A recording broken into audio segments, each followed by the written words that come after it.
Les autres pays ont déploré un coup d'État, mais se sont arrêtés là. Ils n'ont pas dit ensuite que la junte était illégitime, illégale, etc. Donc il y a une espèce de surenchère française qui a été ressentie comme une forme de néocolonialisme, de maîtres bafoués en fait. On a eu l'impression que les Français se comportaient comme des maîtres bafoués.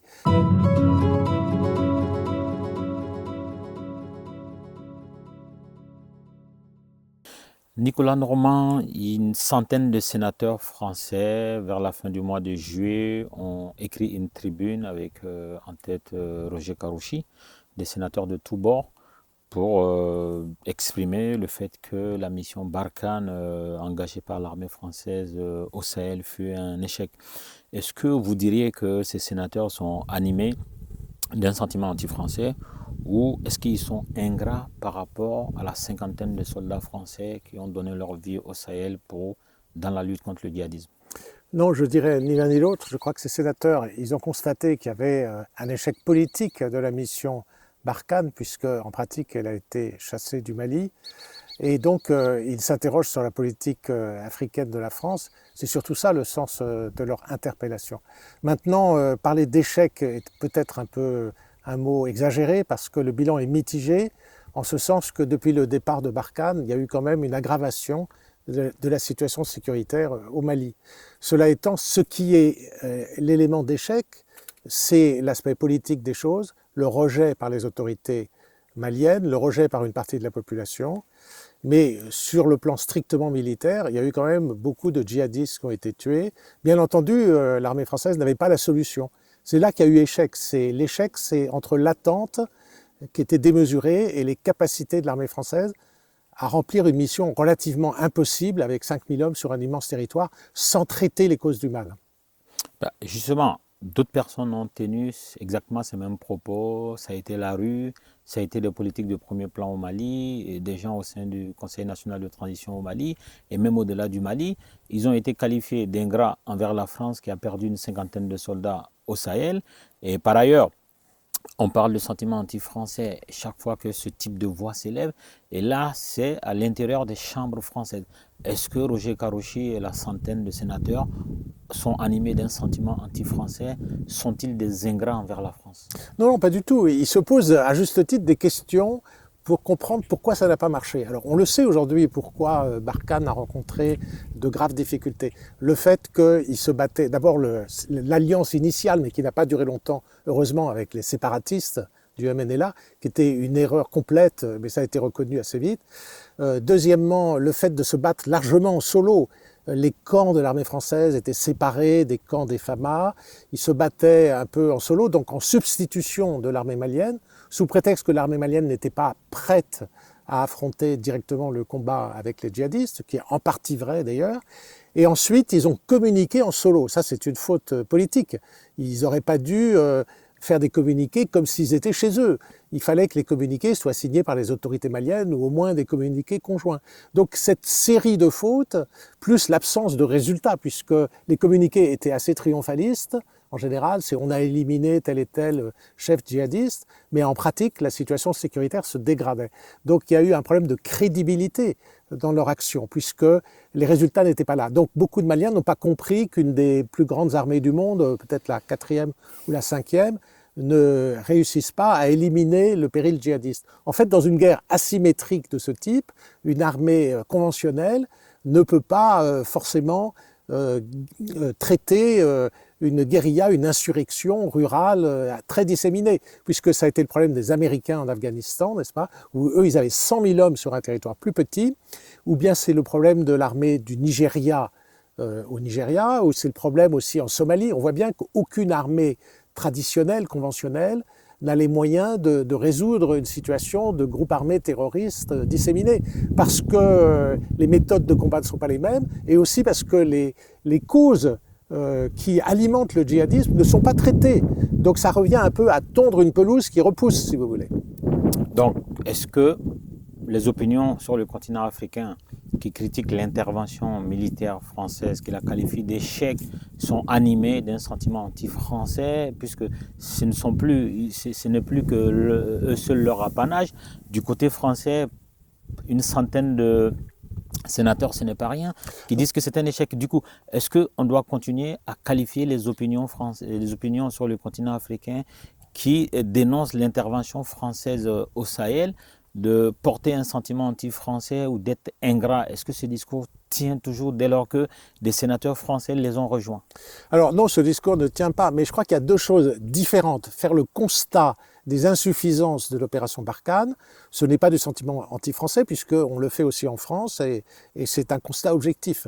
Maintenant, le sentiment anti-français, il existe aussi, réellement. Donc il faut en comprendre les causes qui sont parfois alimentées par les difficultés de Barkhane, mais ça dépasse la question de Barkhane, le sentiment anti-français.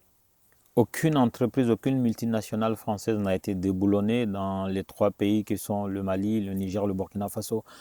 Aucun Français n'a subi une attaque sur son intégrité physique. Aucun Français n'a été chassé. En quoi consiste ce sentiment anti-français alors? Alors, là, vous avez raison, ce n'est pas un sentiment dirigé contre les ressortissants français ou même les entreprises françaises. C'est un sentiment contre la politique française et contre quand même la France en tant qu'abstraction, en tant que pays, si vous voulez. Et ça vient de toute une série de causes. D'abord, il y a toujours le ressentiment post-colonial, le traumatisme de la colonisation, pour lequel la France n'a pas fait les excuses qu'il aurait fallu faire. Ça, c'est le premier élément. Le deuxième élément, c'est qu'il y a une politique française qui a été perçue, à tort ou à raison, et en partie à raison, comme étant dominatrice, si vous voulez, c'est-à-dire avec des leçons données par les autorités françaises, des injonctions, par exemple des condamnations excessives après le coup d'État au Mali. Les autres pays ont déploré un coup d'État, mais se sont arrêtés là. Ils n'ont pas dit ensuite que la junte était illégitime, illégale, etc. Donc il y a une espèce de surenchère française qui a été ressentie comme une forme de néocolonialisme, de maîtres bafoués en fait. On a eu l'impression que les Français se comportaient comme des maîtres bafoués.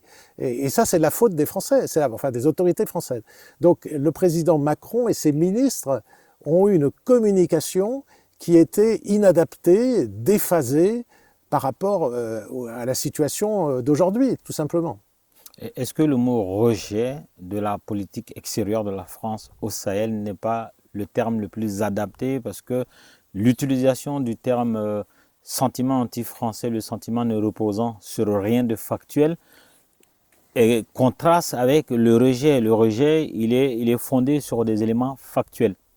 Et il ne fait pas appel à ce rejet du français. Alors que là, dans le mot sentiment anti-français, il y a le rejet de tout ce qui est français. Est-ce que là, on n'est pas en train de faire du marketing d'une expression pour embarquer tout le peuple français dans les retombées des comportements des dirigeants français, alors que le peuple français n'y est pour rien? Alors, je ne partage pas exactement cette analyse parce que ça va au-delà du rejet de la politique française. Vous voyez bien qu'il s'est développé des accusations contre la France qui n'ont pas de fondement réel. Du genre, la France exploiterait les richesses du Mali ou pirait les richesses du Mali, alors que, par exemple, les entreprises minières dans le secteur de l'or, il n'y en a aucune qui est française. Ou bien, ce qui est pire encore, l'idée que l'armée française jouerait double jeu et soutiendrait en sous-main les djihadistes. Cette idée est assez répandue. Et même le gouvernement de Bamako a accusé officiellement la France à l'ONU de soutenir les djihadistes, avec soi-disant des preuves qui en fait n'ont jamais été montrées. Mais il n'y a pas besoin de l'ONU pour montrer ces preuves. Si preuves il y avait, il suffit de les montrer aux journalistes, de faire une conférence de presse. Donc on voit bien que c'était inventé. Mais donc ça va au-delà d'une critique factuelle, qu'on critique la politique française en Afrique. Moi, je la critique aussi. La plupart des observateurs français la critiquent aussi. C'est pas un sentiment anti-français. C'est même pas un sentiment anti-politique française. C'est pas un sentiment. C'est le constat que la politique française est inadaptée en Afrique. Tout le monde, ou presque, est d'accord là-dessus, désormais en France même.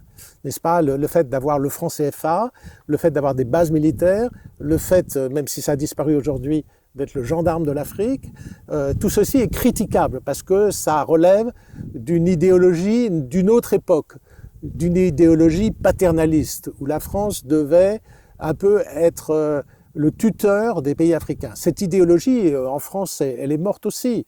Il y a un peu un décalage en Afrique parce que l'opinion publique africaine considère que cette pratique néocoloniale ou paternaliste se perpétue est toujours la politique française. C'est vrai que Macron n'a pas clairement coupé les ponts avec cette politique, n'est-ce pas? Avant lui, Sarkozy, puis François Hollande, puis Macron lui-même ont dit que la France-Afrique c'était fini, mais ils n'ont pas fait des ruptures symboliques qui étaient nécessaires, n'est-ce pas? Ils n'ont pas fermé des bases militaires, ils n'ont pas dit qu'ils voulaient se retirer complètement du système du franc CFA.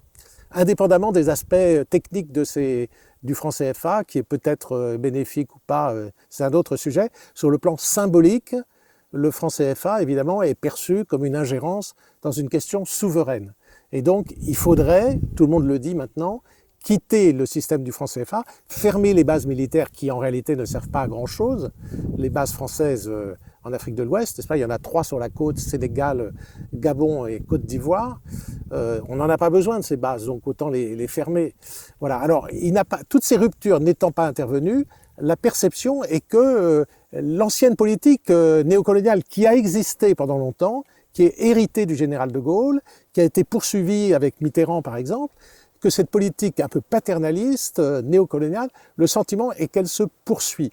Si en plus Macron notamment fait des déclarations, disons, inadaptées en condamnant le mode de gouvernance qui existe dans certains pays africains, ça entretient évidemment cette idée que la France n'a pas changé, elle n'a pas entièrement changé, et c'est-à-dire qu'elle resterait une puissance dominatrice, néocoloniale, paternaliste. Moi, je crois que, ayant passé ma vie sur les questions africaines au Quai d'Orsay, dans la diplomatie française, moi j'ai vu ces changements quand même.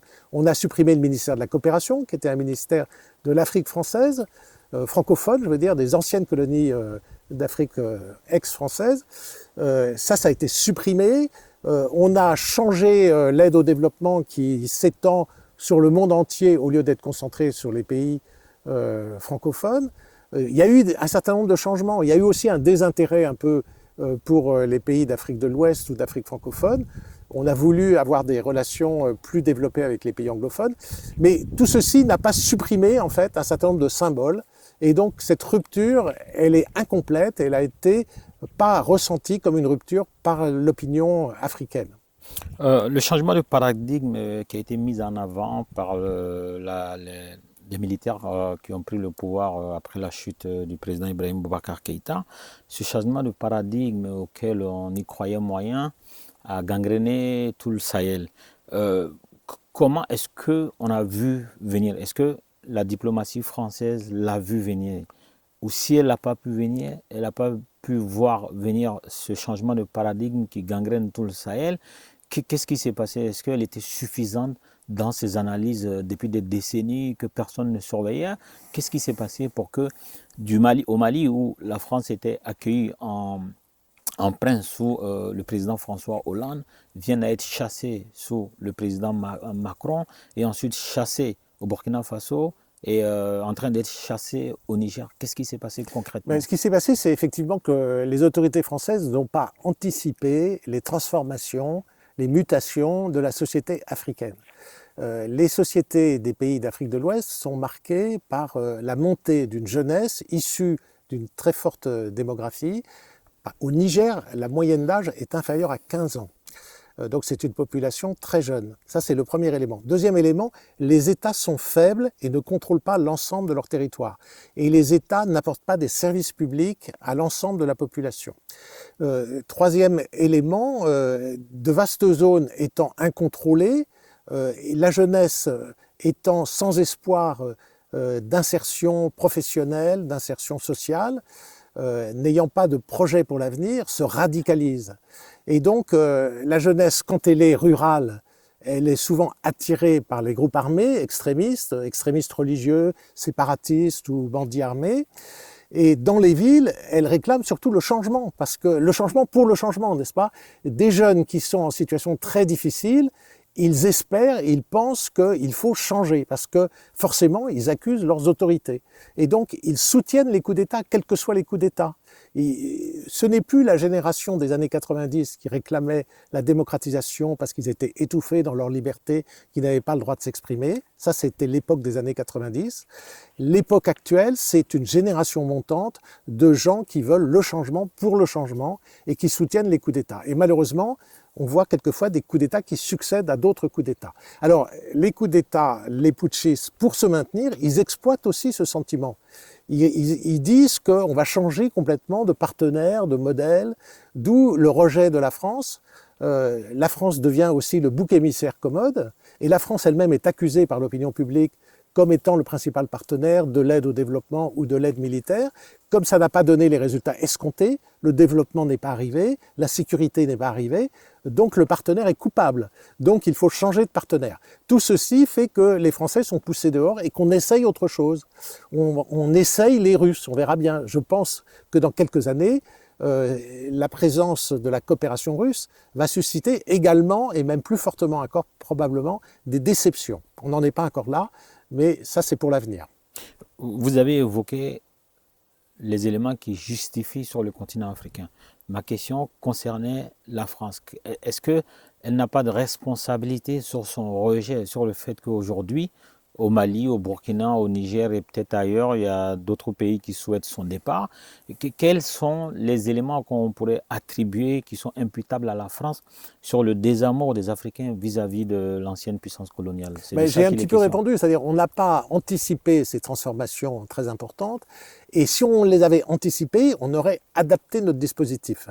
Donc je crois qu'on aurait fermé des bases militaires, on serait sorti du franc CFA, et on aurait eu une communication différente, et finalement on se serait un peu aligné sur le modèle britannique, n'est-ce pas? Les Britanniques n'ont pas de base militaire dans leurs anciennes colonies ou dans les pays anglophones d'Afrique, et ils n'ont pas rarement, ça remonte à une époque ancienne, joué un rôle de gendarme dans des crises locales, et ils n'ont pas une implication dans les systèmes monétaires africains.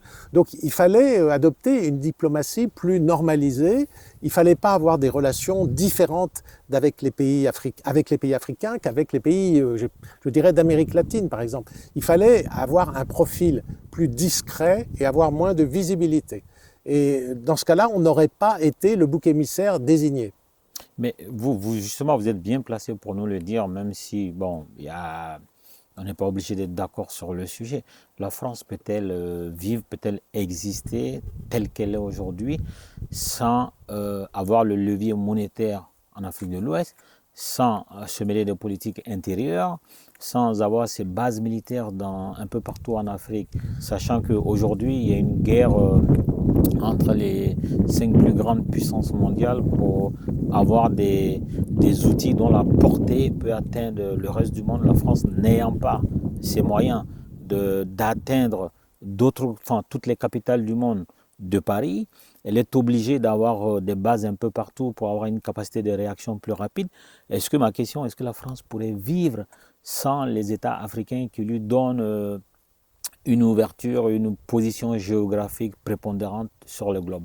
Alors, il y avait des politiciens en France qui croyaient cela autrefois, ou même il n'y a pas longtemps, et cette opinion est très répandue en Afrique, que la France ne pourrait pas se passer politiquement, diplomatiquement, voire économiquement du continent africain et spécialement des pays francophones. Alors, il faut savoir que le continent africain a des relations commerciales faibles avec la France, c'est 4,5% du commerce de la France, du commerce extérieur, et que c'est concentré sur l'Afrique du Sud, l'Angola et l'Afrique du Nord, et que les pays francophones d'Afrique font moins de 1% du commerce extérieur de la France. Donc il n'y a pas d'intérêt économique majeur, ça c'est certain. Maintenant, sur le plan diplomatique, la France est déjà membre permanent du Conseil de sécurité, c'est le seul pays européen qui a une force nucléaire, c'est aussi le seul pays de l'Union européenne qui est membre permanente du Conseil de sécurité maintenant. Elle a une force nucléaire, c'est aussi le seul en Europe, et en plus elle a une armée importante. Voilà. Alors ce n'est pas l'économie française d'ailleurs qui donne à la France ce statut de petite grande puissance, parce que c'est un peu plus, on est dans les 10 premiers, si vous voulez, la France. Donc c'est pas une puissance vraiment moyenne, mais ça ne tient pas à l'Afrique, n'est-ce pas?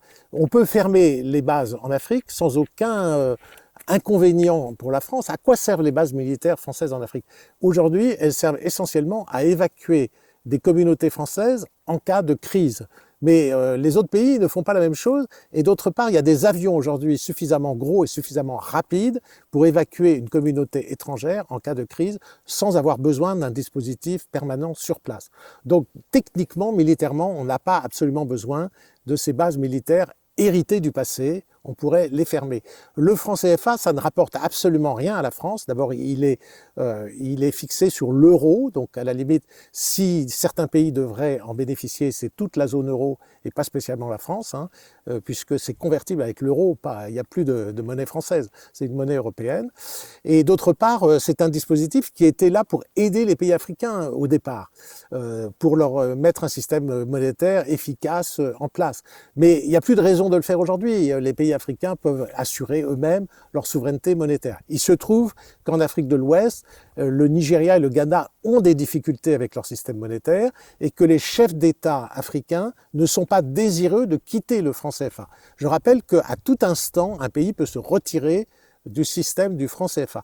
Donc il y a un décalage entre les dirigeants qui veulent garder le franc CFA et les populations qui critiquent le franc CFA.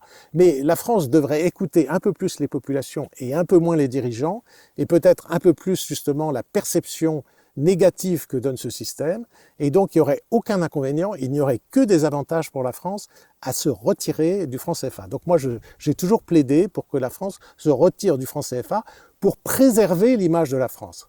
L'intérêt français est de se retirer du franc CFA. Voilà. Vous avez évoqué la place de la France au Conseil de sécurité des Nations Unies, aussi membre permanent du Conseil de sécurité des Nations Unies. On voit, selon le classement de Global Firepower qui classe les puissances de feu des États du monde, la France était quand même il y a peut-être une décennie à la 5e place. La France aujourd'hui se trouve, je crois, à la 7e ou 9e place. Est-ce qu'il n'y a pas un risque? Est-ce que si vous deviez conseiller ceux qui prennent les décisions en France, est-ce qu'il n'y a pas un risque si jamais la France se fait dégager de tous ces pays africains et que ça réduit un peu son rayonnement politique, diplomatique?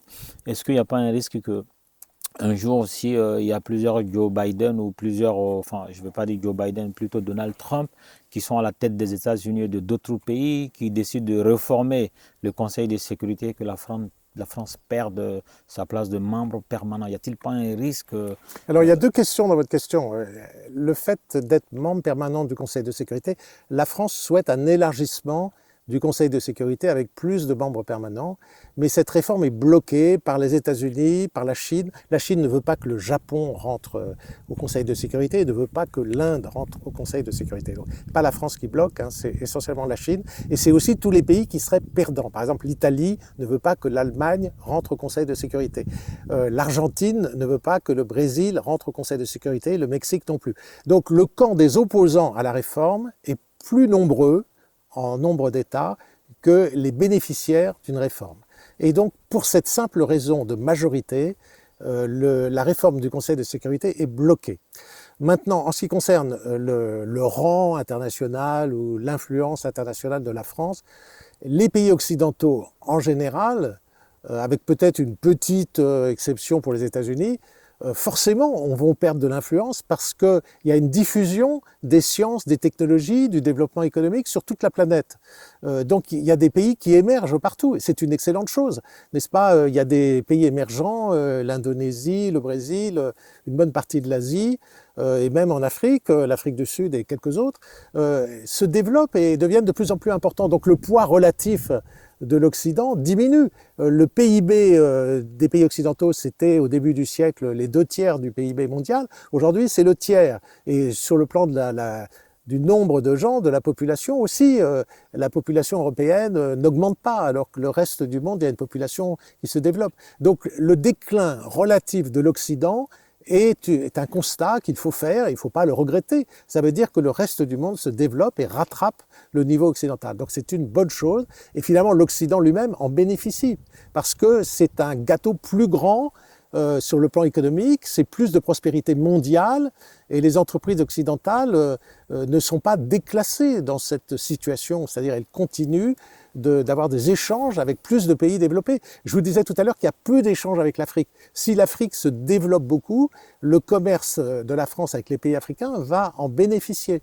Donc la France a intérêt aussi au développement économique des pays africains. La France n'a pas du tout intérêt à ce que la situation se détériore en Afrique. Pour revenir au Sahel, comme je vous l'ai dit d'entrée de jeu, le modèle malien est en train d'être copié. Aujourd'hui, Assimi Goïta et les 5 colonels maliens sont des modèles.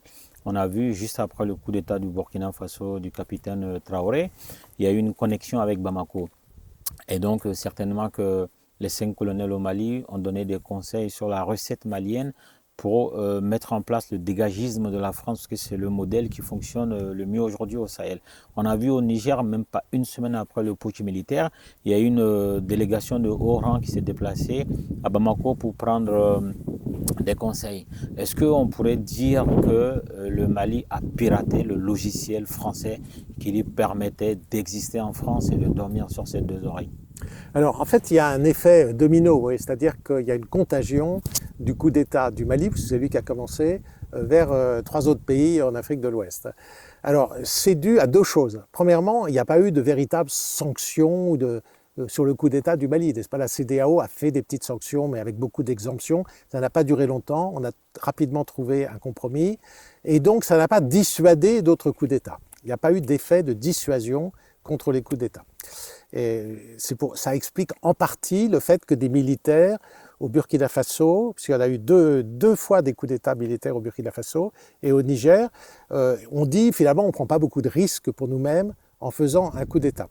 C'est le premier élément. Le deuxième élément, c'est le dégagisme. Il est soutenu par une bonne partie de la jeunesse urbaine pour les raisons que je vous ai dites. Cette jeunesse est en difficulté pour trouver un emploi, pour vivre correctement, et donc elle souhaite le changement pour le changement. Donc elle appuie les coups d'État et elle espère que les nouvelles autorités, avec de nouveaux partenariats, vont apporter un changement positif dans leur situation personnelle. Maintenant, ce qui va se passer, c'est que ce nouveau partenariat, en fait, avec la Russie essentiellement, mais la Russie, c'est un partenaire économique faible, n'est-ce pas?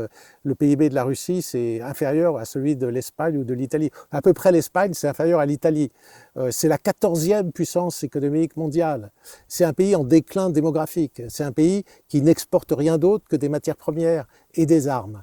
C'est pas un pays qui a une technologie développée. C'est pas un pays qui fait de l'aide au développement. C'est un pays qui, au Mali, fait payer ses services, qui vend ses armes, qui ne donne rien au Mali.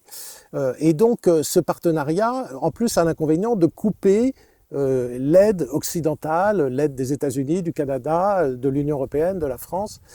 Cette aide s'est rétrécie, elle a même disparu largement.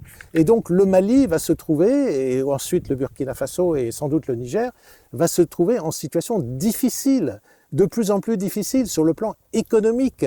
Il y aura une situation économique qui va se détériorer et une situation sécuritaire qui va se détériorer. Le Niger, par exemple, bénéficiait de ce qu'on appelle la Facilité européenne de paix. C'est un fonds qui finançait les achats d'armes et de munitions de l'armée nigérienne.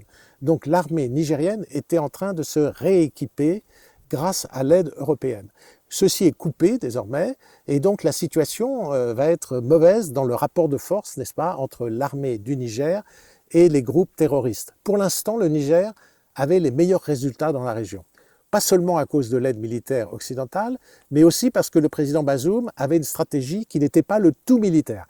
Le problème des militaires quand ils prennent le pouvoir, comme ça s'est vu au Mali et au Burkina Faso, c'est qu'ils appliquent une stratégie qui est le tout militaire. Donc ils ne veulent pas négocier avec les communautés ou les chefs dont sont issus les djihadistes, n'est-ce pas? Or, le président Bazoum avait des émissaires pour essayer de discuter avec des chefs locaux djihadistes pour essayer de trouver avec eux une solution pacifique. Et d'autre part, le président Bazoum essayait aussi de trouver une solution aux racines du mal, aux racines du djihadisme, aux racines du terrorisme et des groupes armés. Mais la racine, c'est ce désespoir d'une jeunesse urbaine et rurale, surtout rurale, abandonnée à elle-même et qui se radicalise. Et donc, il essayait, par l'aide au développement occidental, de répondre à leurs besoins. Et donc il envoyait des émissaires en disant de quoi exactement vous avez besoin en priorité. Est-ce que c'est une école? Est-ce que c'est de l'eau? Est-ce que c'est l'électricité? Est-ce que c'est des créations d'emplois? Et donc avec l'aide au développement, ensuite il essayait d'apporter des réponses pour tarir le recrutement des djihadistes, pour donner une certaine satisfaction aux jeunes. Naturellement, le président Bazoum, et c'est pareil pour les autres chefs d'État, il n'a pas de baguette magique et ce genre de problème est difficile à résoudre, donc ça ne peut être amélioré que dans la durée. Cela étant, moi j'observe quand même que le Niger avait de meilleurs résultats en matière de croissance économique et surtout en matière sécuritaire que le Burkina et le Mali. Au Burkina, c'est pire qu'au Mali. La situation s'est gravement dégradée. Maintenant, c'est pratiquement un pays failli, le Burkina Faso. Et moi, je suis plus inquiet pour le Burkina Faso que pour le Mali. Vous n'avez pas répondu à la partie logiciel. Le logiciel français a-t-il été piraté par le Mali au point où le modèle malien, disons le logiciel malien, se vend aujourd'hui plus que le logiciel français? La France est en perte de vitesse. Le Mali a-t-il piraté son logiciel de fonctionnement au Sahel? Alors, je ne comprends pas très bien votre question. Le logiciel des autorités maliennes, c'est de changer de partenaire et d'expliquer que les problèmes du pays viennent de l'extérieur et en particulier de la France. Alors ce logiciel, oui, il est utilisé aussi au Burkina Faso et au Niger, bien sûr, parce que c'est un logiciel qui porte la responsabilité des difficultés sur l'extérieur et qui prétend aussi apporter une solution en changeant de partenaire. Très bien. Revenons au Niger aujourd'hui. Disons, avant le Niger, on va aller au sommet Russie-Afrique. Ce sommet-là, on a vu les retombées. On peut évoquer la promesse de livraison de entre 25 000 et 50 000 tonnes de blé à 6 États africains, dont le Mali. En dehors de cette moisson de blé, qu'est-ce que vous retenez du sommet Russie-France sur le plan du rayonnement de la Russie et sur le plan des retombées pour les Africains de manière pérenne? Alors, la Russie, elle cherche évidemment à sortir de son isolement diplomatique. Enfin, c'est un isolement qui n'est pas total, mais il y a presque 150 pays sur 193 qui ont condamné l'agression russe en Ukraine, n'est-ce pas? La guerre d'agression russe en Ukraine. Alors il y a pas mal de pays quand même, une cinquantaine pratiquement, un peu moins, qui se sont abstenus. Il y a très peu de pays qui ont soutenu clairement la Russie, il y en a 5 ou 6. Hein. Mais beaucoup de pays africains, y compris le Sénégal même, se sont abstenus de condamner la Russie. Ils n'ont pas condamné la Russie, ils n'ont pas non plus soutenu la Russie. Ils sont restés en quelque sorte neutres par une abstention. Et donc la Russie est quand même assez isolée et compte sur ses abstentions et sur les quelques pays qui l'ont soutenu. Mais en Afrique, il n'y a que l'Érythrée dans un premier temps qui a soutenu la Russie. Et ensuite, il y a le Mali qui s'est joint à l'Érythrée. Donc il y a 2 pays africains qui soutiennent clairement la Russie sur la question de l'Ukraine. Donc le sommet de Saint-Pétersbourg, organisé par le président Poutine, visait un peu à rassembler les pays plus proche de la Russie. Mais il n'y a eu que 17 chefs d'État africains, je crois, qui sont venus à ce sommet, donc beaucoup moins qu'à Sotchi, le premier et le précédent sommet. Donc c'était un succès mitigé pour Poutine. Voilà. Alors il essaye surtout de sortir de son isolement par les réseaux sociaux en réalité, par la propagande qui se développe sur les réseaux sociaux, qui est très largement alimentée par les services spécialisés russes et qui désigne l'Occident et la France comme le responsable de tout ce qui va mal en Afrique, et ils n'ont pas de souci avec la vérité ou l'objectivité. Ils sont prêts à embaucher des acteurs qui se déguisent en militaires français, qui remettent soi-disant des armes à des terroristes ou qui pillent l'or du Mali, etc. Donc c'est vraiment une propagande assez grossière, mais ça se répand sur les réseaux sociaux. Les réseaux sociaux servent de caisse de résonance et d'exutoire à une population jeune qui est mécontente de son sort, et donc ça tombe sur un terreau assez fertile. Est-ce que vous pensez que la Russie se sert des États africains pour sa guerre de puissance avec la France, ou est-ce que les États du Sahel se servent de la Russie pour dégager la France de leur territoire? Un peu des deux, mais surtout la Russie, à mon avis, se sert beaucoup des pays africains dans une querelle avec les pays occidentaux. Depuis 2014 avec l'annexion de la Crimée et depuis février 2022 avec l'agression du reste de l'Ukraine, il y a eu des sanctions sévères des pays occidentaux sur la Russie. Il y a eu aussi un durcissement du discours russe qui prétend que l'Occident veut carrément, pas envahir, mais faire écrouler la Russie, ce qui n'est pas le cas en fait. On voudrait simplement qu'il se retire de l'Ukraine. Mais il y a un discours très anti-occidental qui s'est développé en Russie. Il y a aussi une idéologie de substitution du communisme, et même qui va au-delà du nationalisme en Russie, qui est de dire que les pays occidentaux sont décadents, que leurs valeurs sont des anti-valeurs, que le libéralisme mène à la ruine morale, etc. Un discours fondé sur la tradition et l'autorité. Et donc cet affrontement idéologique et économique entre la Russie et les pays occidentaux, la Russie le transplante en Afrique pour exploiter les fragilités des pays occidentaux. Il y a des fragilités qu'on a décrites tout à l'heure, n'est-ce pas? La France est en mauvaise posture dans les pays d'Afrique de l'Ouest, pour les raisons que j'ai expliquées tout à l'heure.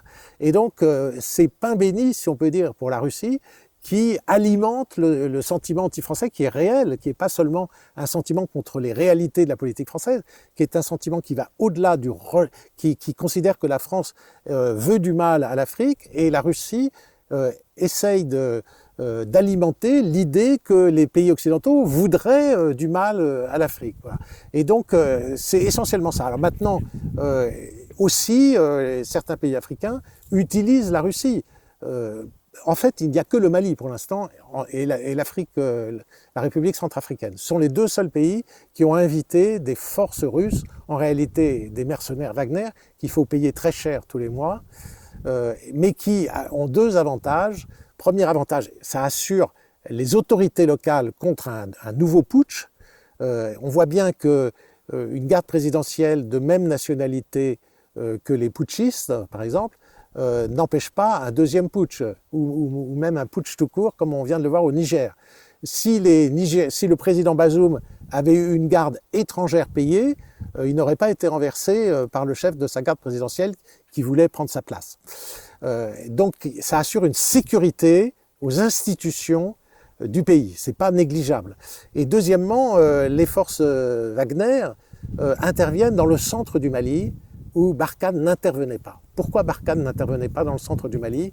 Parce que Barkhane trouvait que la situation était trop complexe dans le centre du Mali, qu'il y avait des affrontements entre pasteurs, agriculteurs, entre milices comme Dana en Bassagou chez les Dogons et d'autres groupes, d'autres communautés, notamment les Peuls.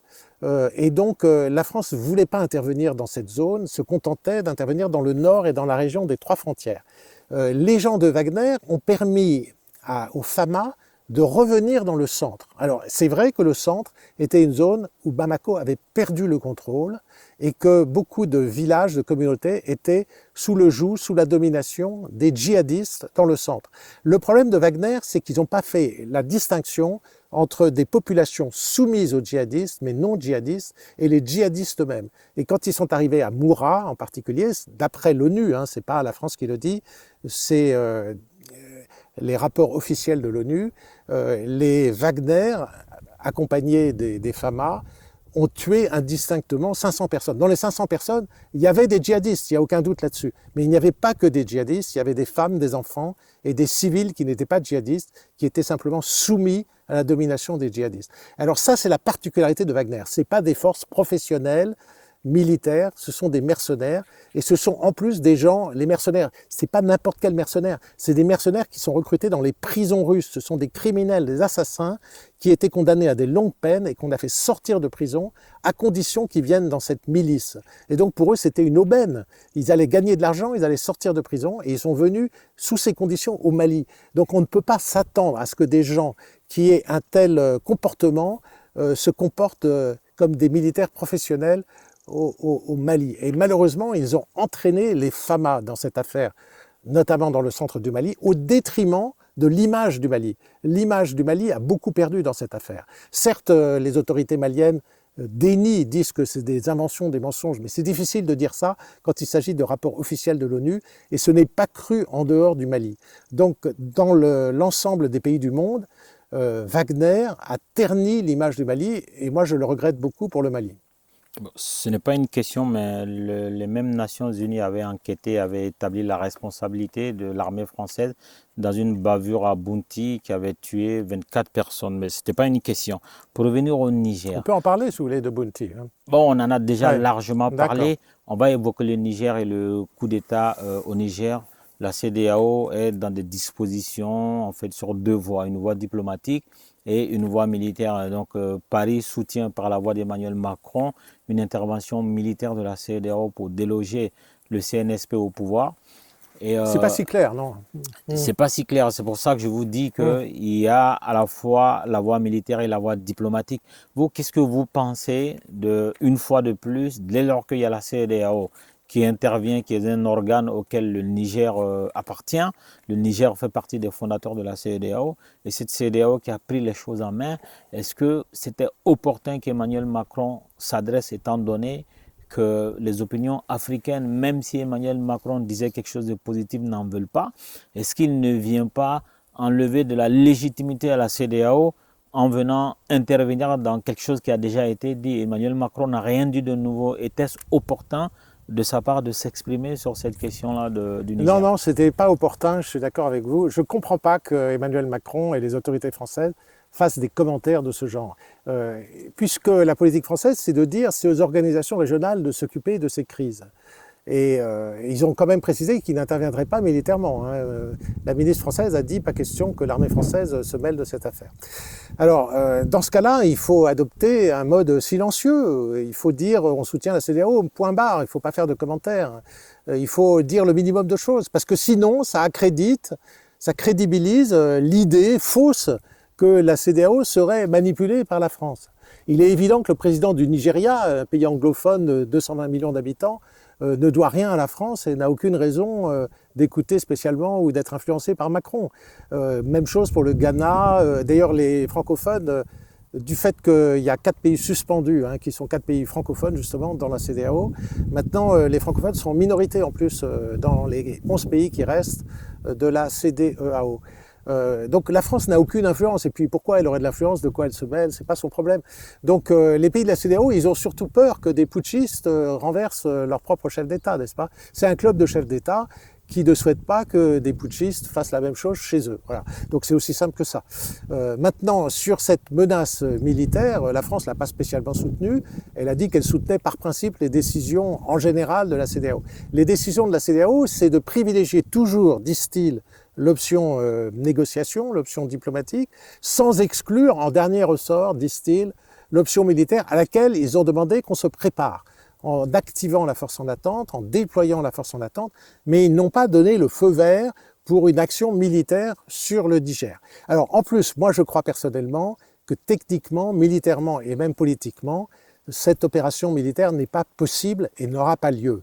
Donc c'est un peu un épouvantail pour faire pression sur les putschistes du Niger, même si ça ne fonctionne pas vraiment. Mais c'est ça l'idée de la CEDEAO. Je crois qu'ils n'ont pas les moyens de faire une opération chirurgicale sur le palais présidentiel pour libérer un président et sa famille pris en otage dans les sous-sols, entourés de plusieurs centaines de militaires armés. On ne peut pas faire une opération comme ça techniquement. Il faudrait prendre par surprise l'adversaire la nuit avec des hélicoptères, arriver avec un matériel extraordinaire infrarouge, neutraliser tout le monde sans être tué, sans tuer tout le monde. Tout ceci n'est pas possible techniquement. Aucune armée, y compris l'armée française ou l'armée américaine, ne pourrait traiter une situation comme ça. Comment vous voyez l'avenir de la France avec ces États africains, notamment francophones, du Sahel ou pas? Un pays comme la Côte d'Ivoire s'apprête à décoloniser le nord de ses rues. On a par exemple le boulevard jusqu'à Destin, on a des choses qui portent le nom de François Mitterrand, il y a des lycées, voilà, la Côte d'Ivoire s'apprête à faire un adressage et en même temps profiter pour décoloniser le nord de ses rues. Est-ce qu'on pourrait dire que Alassane Ouattara et les Ivoiriens sont en train de se préparer par rapport aux opinions dominantes, aussi bien en Côte d'Ivoire que dans le reste du Sahel, à affronter une éventuelle contestation, étant donné que la France est très proche de la Côte d'Ivoire? Et au-delà de ça, comment vous voyez l'avenir de ces États francophones-là avec la France? Y a-t-il un avenir? Alors oui, un avenir, mais je crois que c'est une bonne chose de changer les noms des rues. Il faut tourner la page de la colonisation et assurer le nationalisme et le souverainisme de ces pays. Personne ne peut s'opposer à ça et c'est une chose normale et souhaitable. Ça ne veut pas dire qu'il faut rompre avec les anciens colonisateurs qui sont plus dans un esprit colonisateur du tout. Maintenant, la France souhaite avoir des partenariats avec des pays. Il y a quand même des diasporas ivoiriennes, maliennes ou autres en Afrique. Il y a des liens culturels, il y a des liens de famille, des liens de personnes qui sont importants entre les deux pays. On dit que Montreuil est la deuxième ville du Mali, qu'il y a plus de Maliens à Montreuil que dans la deuxième ville du Mali. C'est vrai, donc il n'y a pas de raison de couper les ponts, je veux dire. Sans doute la France devrait faire des gestes reconnaissant les crimes de la colonisation, il faudrait être plus clair là-dessus, mais il faut aussi maintenir des relations normales. On ne va pas se faire une guerre informationnelle ou diplomatique entre les pays d'Afrique francophone et la France, il n'y a pas de raison. Alors je crois en plus qu'à l'avenir, le partenariat avec la Russie ne va pas fonctionner sur la durée. Pour les raisons que je vous ai dites, la Russie n'est pas vraiment intéressée à s'investir en Afrique. À la limite, si le chaos se propage au Sahel, ça sert plutôt les intérêts de la Russie, parce que la Russie, elle a un ennemi actuel qui est l'Occident, les pays occidentaux. Si c'est le chaos dans le Sahel, ça ne va pas gêner la Russie, il n'y aura pas de retombées sur la Russie. Il y aura des retombées en France et dans les pays de l'Union européenne, parce qu'il y aura plus de pression migratoire, il peut y avoir certains réseaux terroristes qui vont être alimentés. Si par exemple Daesh s'installe solidement dans certaines zones du Sahel, eh bien il peut se produire un peu la même chose qu'on avait vu lorsque Daesh était bien installé sur la frontière entre la Syrie et l'Irak. Et à ce moment-là, ils avaient les moyens de développer une propagande touchant la diaspora arabe en l'occurrence en Europe et en France, et d'organiser des attentats ou de susciter, disons, par influence, des attentats terroristes. Et donc, le même processus peut se produire. Donc, pour la Russie, c'est du pain béni s'il y a des inconvénients pour l'Union européenne. C'est ce que, au fond, la Russie souhaite. Donc, la Russie, objectivement, ils ont intérêt au chaos au Sahel. Évidemment, Poutine ne va pas le dire, mais c'est quand même son vœu. Dans toute l'histoire entre le Nord et le Sud, à aucun moment de cette histoire-là, un terroriste a quitté le Sahel pour aller commettre un acte terroriste Absolument. En Europe. Oui. Du coup, sur le Covid-19, les prévisions négativistes sur le continent africain étaient fausses. La France n'a pas été capable de voir venir le désamour avec les États africains, qui a été matérialisé par 3 coups d'État. Si on rajoute 2 au Mali, 2 au Burkina Faso, ça en fait plus. Et dégagisme qui est en place.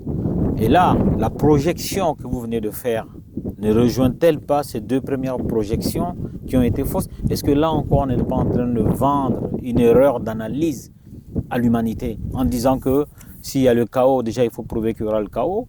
S'il y a le chaos, que des terroristes vont quitter le Sahel pour s'attaquer à l'Europe? Alors, on peut penser comme vous le dites, mais moi je ne crois pas. Je pense qu'il y a un vrai risque. Pourquoi? Parce qu'il faut analyser ce qui s'est passé au Moyen-Orient.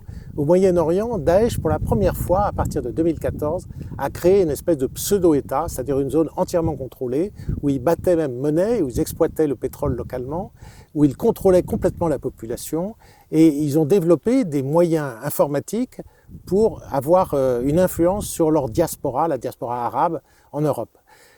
On peut tout à fait penser que ce risque existe au Sahel, puisque Daesh contrôle plus ou moins déjà certaines zones, pour l'instant pas vraiment, puisqu'il se bat avec le JNIM et il se bat avec les forces armées nationales, mais en cas d'effondrement du Niger, en cas de dégradation prolongée de la situation au Burkina et au Mali, on peut craindre que Daesh ait une implantation locale forte. À ce moment-là, ils feront la même chose. Daesh, ce n'est pas des gens qui cherchent des compromis, n'est-ce pas? Le JNIM, ils ont toujours dit qu'ils étaient prêts à négocier avec Bamako. Yadak Ghali a fait savoir qu'il était prêt à discuter avec les autorités maliennes. Daesh n'est pas sur cette ligne. Daesh est sur une ligne terroriste, complètement. Et Daesh s'est donné comme ennemi principal les pays occidentaux. Et un peu comme la Russie d'ailleurs. Je pense que les Russes, par leur propagande anti-occidentale, font un peu le jeu des djihadistes aussi. Les vrais amis des pays africains, ce sont les pays occidentaux. Les Russes font la moitié du travail des djihadistes, c'est-à-dire ce travail de sape, de dénigrement des pays occidentaux. Les djihadistes, par rapport aux Russes, ils construisent un projet d'émirat, de califat, de société soi-disant idéale. Quand on voit le cas de Daesh, c'était pas du tout une société idéale. Les sunnites pouvaient à la rigueur survivre, mais toutes les minorités, religieuses notamment, étaient exterminées avec une brutalité terrible. Et ces vidéos étaient diffusées. Vous savez pourquoi ils diffusaient ces vidéos sur les réseaux sociaux occidentaux? C'était pour que les Européens rejettent les populations musulmanes en Europe, pour antagoniser les relations entre les Européens et les immigrés d'origine musulmane ou de religion musulmane, afin que ces musulmans se radicalisent contre les Européens et pour susciter du conflit et recruter à partir de là. Voilà. Ça a fonctionné en partie d'ailleurs, puisqu'il y a eu 5 à 6 000 Français qui ont rejoint Daesh et 40 000 étrangers qui ont rejoint Daesh au Moyen-Orient. Alors la situation est complètement différente au Sahel. Il n'y a jamais eu d'attentat organisé à partir du Sahel parce que la situation est complètement différente de ce qu'elle est devenue au Moyen-Orient. Mais si le Sahel se transformait au point de recréer un État islamique comme Daesh, et c'est une hypothèse qu'on ne peut pas exclure. Je ne dis pas que ça va se produire, je dis que c'est une possibilité. Et si cette possibilité se concrétisait, ce serait très embêtant pour les pays européens. Et donc ce serait une bonne chose dans l'esprit de Poutine. Merci infiniment Nicolas Normand. Merci.